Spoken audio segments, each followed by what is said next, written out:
عزیزان من، آپ اس وقت قبۃ الصخرہ کے مغربی جانب کا منظر ملاحظہ کر رہے ہیں۔ یہاں بیت المقدس میں صبح کے 5:20 ہو چکے ہیں اور سورج نکلنے میں ابھی چند منٹ باقی ہیں۔ آئیے میں آپ کو ایک نہایت خوبصورت منظر دکھاتا ہوں۔ امید ہے کہ آپ کو پسند آئے گا۔ آج تاریخ 16 جولائی 2022 ہے۔ میں صبح 3 بجے تہجد کے وقت سے مسجد اقصیٰ میں موجود ہوں۔ زائرین نہایت خوش و خضوع کے ساتھ اس مقدس مقام پر عبادت میں مصروف ہیں۔ البتہ میں خود ایک دنیا پرست کمزور انسان ہوں۔ اس درجے کا خوش و خضوع اور عبادت میرے بس میں نہیں۔ بس تہجد کے وقت یہاں پہنچا تو رسماً تہجد پڑھ لی۔ نماز فجر کے بعد میں ابھی اورات فتحیہ پڑھ کر فارغ ہوا ہوں تو خیال آیا کہ مسجد اقصیٰ کے خلوص و محبت سے بھری ایک روایت آپ سے شیئر کروں۔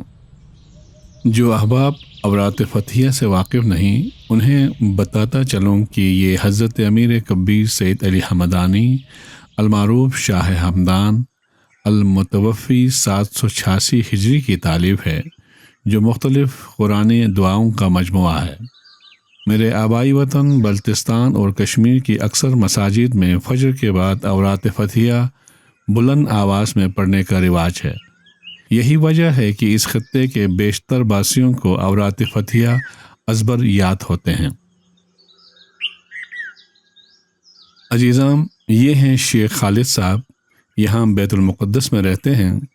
گزشتہ کئی دہائیوں سے ہر روز مسجد اقصیٰ میں آنے والے مسافر زائرین کے لیے اپنے گھر سے ناشتہ بنا کر خود دسترخوان بچھاتے ہیں اور اپنے ہاتھوں سے سب کو کھلاتے ہیں۔ اس کے علاوہ شیخ خالد صاحب مسجد اقصیٰ کے میڈیا امور بھی سنبھالتے ہیں۔ 5 وقت کی نماز، خطبہ اور دیگر دروس آن لائن نشر کرنے کی ذمہ داری بھی انہی کے سپرد ہے۔ میں کل سے ان کا مہمان بنا ہوا ہوں۔ اگرچہ ہوٹل میں ناشتہ میسر ہے، مگر دوستو، مسجد اقصیٰ کے صحن میں جب صبح کی پہلی کرن قبۃ صخرہ پہ پڑ رہی ہو اور اسی کا سایہ ہم پہ پھیل رہا ہو اور ہم فلسطینی بھائیوں کے ساتھ اسی سائے میں ایک ہی دسترخوان پر ناشتہ کر رہا ہو، اور جب انہیں معلوم ہو کہ ہم پاکستانی ہیں، تو اس محبت اور اپنائیت کا احساس صرف وہی کر سکتا ہے جو خود اس لمحے کا مشاہدہ کر رہا ہوتا ہے۔ بخدا یہاں آنے کے بعد دل پر ایک عجیب کیفیت طاری ہے، جس کے باعث آنکھیں پرنم رہتی ہیں۔ عزیزام، یہ مسجد قبلی ہے۔ مسجد اقصیٰ کے احاطے میں یہ سب سے بڑی مسجد ہے۔ اسی کے نیچے اقصیٰ قدیم ہے، جہاں ایک دیوار ایسی بھی ہے جب آپ صلی اللہ علیہ وسلم شب معراج یہاں تشریف لائے تھے، تب سے لے کے اب تک وہ دیوار اسی حالت میں ہے۔ کیونکہ بیت المقدس پر کئی مرتبہ بیرونی حملوں اور دیگر قدرتی آفات کے نتیجے میں تباہی آئی، لیکن وہ دیوار حضرت سلیمان علیہ السلام کے دور سے قائم ہے۔ دوستو، مختلف ممالک کے بار بار سفر کے نتیجے میں ایک بات میرے مشاہدے میں آئی ہے کہ یہاں بیت المقدس کی فضاؤں میں ایک مستقل غم، ایک رنجیدہ سی کیفیت محسوس ہوتی ہے۔ اسی طرح مکہ مکرمہ میں خوف اور جلال کی کیفیت غالب رہتی ہے۔ مدینہ المنورہ کی بات کریں تو دل پر ایک ایسا سکون اترتا ہے جیسے روح کو گھر مل گیا ہو۔ خیر، یہ میرا ذاتی مشاہدہ ہے، ضروری نہیں ہے کہ آپ اسے اتفاق کریں۔ عزیزام، جیسا کہ آپ جانتے ہیں، دنیا میں ہمارے ہر سفر کا حساب ہمیں آخرت میں دینا پڑے گا۔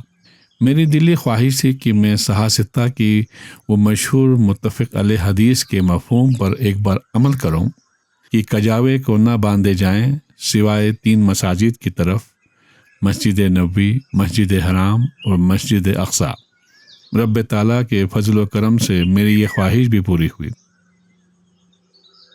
عزیزام، مسجد اقصیٰ کے احاطے میں اسلامی تاریخ کے ان گنت مقامات اور آثار موجود ہیں جن کا مجھے پہلے اندازہ نہیں تھا۔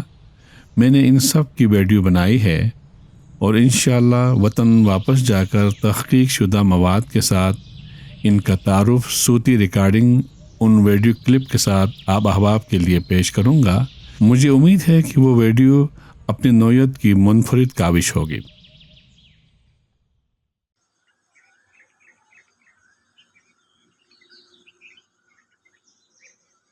عزیزام، آپ جانتے ہیں کہ پاکستانی نژاد افراد کے لیے بیت المقدس پہنچنا کس قدر کٹھن مرحلہ ہے۔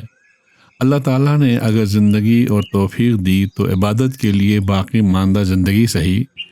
فی الحال اس موقع کو غنیمت جان کر صبح صادق سے رات گئے تک مسجد اقصیٰ کے در و دیوار کو کیمرے کی آنکھ میں محفوظ کر رہا ہوں۔ اس وقت میرے 3 کیمرے بیک وقت چل رہے ہیں۔